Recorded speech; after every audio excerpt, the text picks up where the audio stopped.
Voilà, bonjour et bienvenue avec Mister D pour cette vidéo de mathématiques sur les grandeurs et les mesures. On va apprendre aujourd'hui à mesurer avec une règle. Alors à quoi sert une règle? Une règle, tout d'abord, on peut s'en servir pour tracer des traits bien droits. Ça peut être des segments, ça peut être des droites. Si on trace sans la règle, le trait n'est jamais parfaitement droit. Puis une règle, ça sert à mesurer des segments, à savoir quelle est la longueur du segment qui est tracé.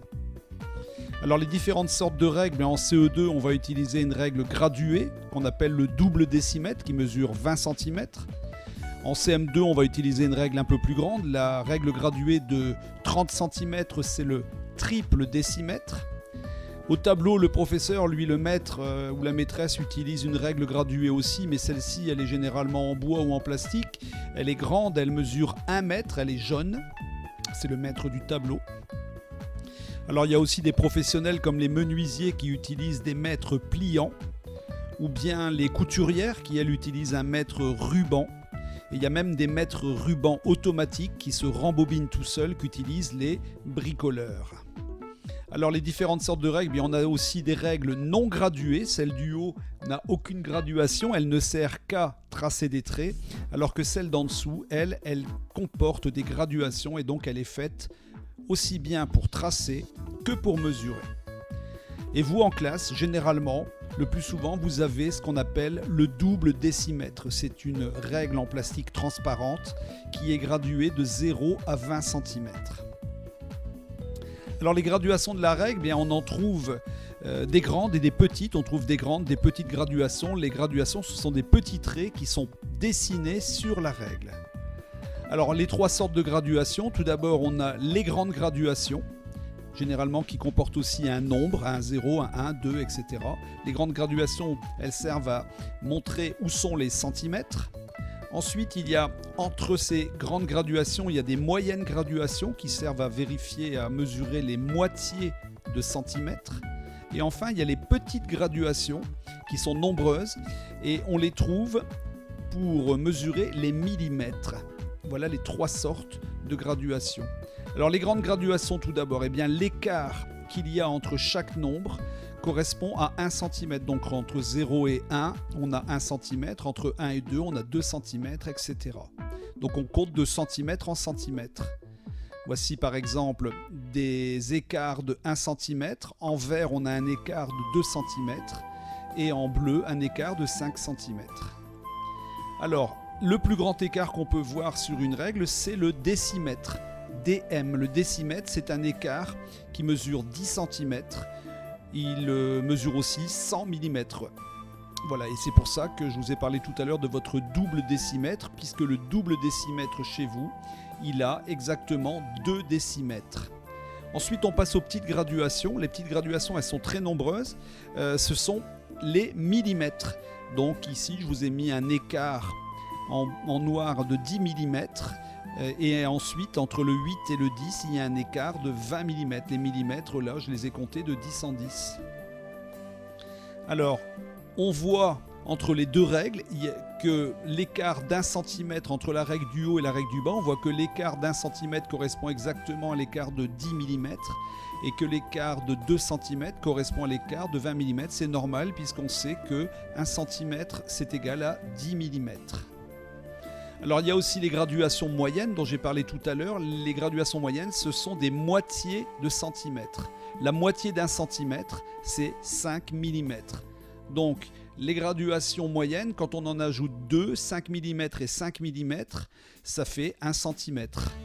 5 plus 5, ça fait 10. 10 mm égale 1 cm. Donc on peut compter grâce à ces graduations moyennes, on peut compter de 5 en 5 les 5 mm. Et ici, sur la règle du bas, on a un écart, une distance de 2 cm et 5 mm parce qu'il y a 25 mm. Donc vous voyez sur la règle du bas, les graduations sont marquées en millimètres. 5, 10, 15, 20, 25. Et 25 mm, c'est 2,5 cm. C'est 2 cm et la moitié d'un centimètre.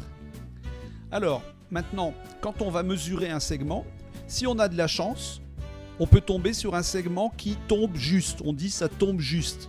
Alors ça tombe juste, ça veut dire qu'on n'aura que des centimètres. Il n'y aura pas de millimètres en plus. Ici, on voit une flèche, on voit un écart entre les deux repères qui est de 7 cm. On dit que ça tombe juste. On a tout juste 70 mm. On n'a pas besoin de rajouter des millimètres derrière le 7. Alors j'ai marqué en dessous, en bas, 7 cm 0 mm. C'est la même chose que 70 mm. On peut l'écrire aussi avec l'unité centimètre seulement, avec une virgule. Avant la virgule, on a les centimètres, c'est-à-dire 7. Et après la virgule, on a les millimètres, c'est-à-dire ici 0, puisque après 7, il n'y a pas de petit trait. Mais voyons maintenant un autre segment où ça ne tombe pas juste. Comme ici, l'écart entre les deux repères verticaux est de 1 cm et 6 mm. 1 cm entier, et le deuxième centimètre n'est pas entier, on n'arrive pas à 2 cm. Donc là, on est obligé de compter les petites graduations derrière 1, et il y en a 6. Donc ça nous donne 1 cm et 6 mm. On peut dire aussi 16 mm, ou bien on peut dire 1,6 cm. Le 1 avant la virgule, c'est les centimètres. Le 6 après la virgule, même si ce n'est pas marqué, on sait déjà que ce sont des millimètres. Alors ici, je vous montre un autre exemple avec un écart qui est plus important, c'est l'écart de 6 cm. Et juste après 6 cm, il y a une petite graduation, donc on est à 6 cm et 1 mm. On peut dire 61 mm. Et maintenant, je vais faire grandir ce segment, je vais faire grandir cet écart d'1 millimètre à la fois. On va compter d'1 millimètre en 1 mm. Alors on est à 6 cm 1. Ici, on a avancé d'une graduation, 6 cm 2 mm. Je rajoute encore 1 mm, 6 cm 3 mm, 63 mm, puis 64 mm, 6 cm et 4 mm. Là, on arrive sur une graduation moyenne, on est à 6 cm et 5 mm, 6 cm, 6 mm, 6 cm et 7 mm, 6 cm, 8 mm, 6 cm, 9 mm. Donc là, attention, on est presque arrivé à un nombre entier. Il reste, maintenant, on va passer à une grande graduation. Et là, eh bien non, on ne peut pas dire, là j'ai fait exprès de me tromper, j'ai marqué 6 cm et 10 mm, c'est pas possible. Et j'ai marqué aussi 6, 10, c'est-à-dire 610, c'est pas possible non plus. Je n'avais pas le droit d'utiliser deux chiffres dans l'espace des millimètres. Donc qu'est-ce qu'il fallait faire ? Il fallait dire plutôt 7 cm et 0 mm. Donc ça, c'est quelque chose d'important. On n'écrit jamais deux chiffres dans les millimètres quand on utilise les deux unités. Quand on mesure un segment en centimètres, millimètres, on n'écrit pas deux chiffres dans les millimètres. Alors, je vous donne d'autres exemples. Ici, à gauche, j'ai écrit 4 cm, 12 mm. C'est impossible. 4 cm, 12 mm, c'est 5 cm et 2 mm. Parce que le 1 de la dizaine de 12 a été utilisé pour passer dans les centimètres. En dessous, j'ai marqué 16 cm, 11 mm. Impossible d'écrire 11 dans les millimètres. Il fallait passer au centimètre suivant, comme 17 cm, 1 mm. Donc je vous donne une règle importante. On ne peut pas écrire deux chiffres dans les millimètres. Relisez. Voilà. Et ça, voilà ce que ça nous donne. Quand on veut mesurer en centimètres et millimètres, il peut y avoir plusieurs chiffres dans les centimètres, mais il n'y aura toujours qu'un seul chiffre dans les millimètres. On ne peut écrire qu'un seul chiffre dans les millimètres. Ça, c'est super important. Une fois qu'on a compris ça, on va aller beaucoup mieux. Alors ensuite, quand on veut tracer, quand on veut mesurer par exemple un crayon, quand on veut mesurer un segment, il faut surtout bien placer sa règle. Et là, on voit que sur ce schéma, la règle est bien placée parce que la pointe du crayon est placée juste au-dessus de la graduation 0. Donc là, on peut voir facilement que ce crayon, il mesure 8 cm. Maintenant, je vais vous montrer les exemples qui ne sont pas bons, des mauvais exemples. Là, l'élève n'a pas placé la pointe du crayon au-dessus du 0. Il a placé la pointe du crayon avant la règle. Donc, quand on lit la longueur du crayon, on n'obtient plus 8 cm, mais 7 cm et 5 mm. Donc, c'est faux. Et ici, l'élève a fait le contraire. Lui, il a placé sa pointe de crayon au-dessus du 9e millimètre et non pas au-dessus du 0 millimètre, du 0 cm. Donc on n'obtient pas non plus la bonne mesure de 8 cm. Donc regardez bien, le schéma du haut, c'est le schéma correct avec le crayon qui est bien placé au-dessus du 0. Alors, quand on doit mesurer un segment, premier réflexe, on prend une règle. On ne peut pas mesurer de segment sans la règle.